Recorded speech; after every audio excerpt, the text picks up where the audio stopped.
Hola, avui vinc a compartir amb tu un verset que trobem a Filipencs, capítol 1, verset 6. I diu així la paraula de Déu.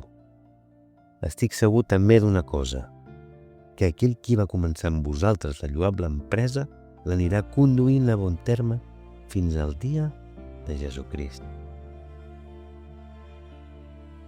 Un cop algú va portar el seu cotxe al mecànic perquè li fessin una posada a punt.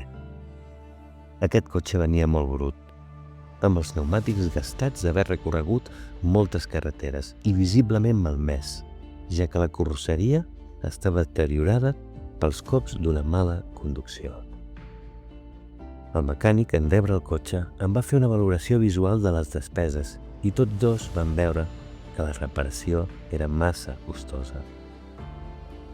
El client, molt desanimat, va sortir fora del taller per pensar què podia fer.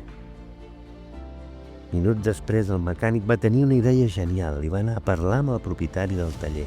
Després, en trobar el client que era fora molt abatut, li va dir: el propietari d'aquest taller ha decidit ajudar-te. Ell pagarà el preu d'aquesta reparació, però amb una condició. Hem de deixar-te el cotxe únicament amb el xassis i ell anirà decidint quines peces s'aniran canviant perquè finalment el teu cotxe sigui modelat com aquell que tenim allà d'exposició. El client va mirar el cotxe d'exposició i va dir: però aquell d'allà és el cotxe més car del món i el meu em va costar el mateix que deu valer només un pneumàtic d'aquell cotxe. El mecànic li va respondre: no ho veus bé.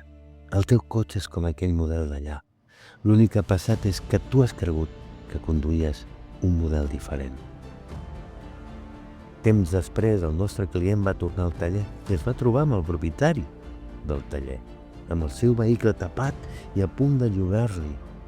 Somrient li va dir: té, aquí tens el teu cotxe nou. Quina sorpresa va tenir el client quan va destapar el seu cotxe i va descobrir que el que hi havia sota la manta era el cotxe més car del món. Aquesta és la transformació que Déu vol fer amb nosaltres cada dia.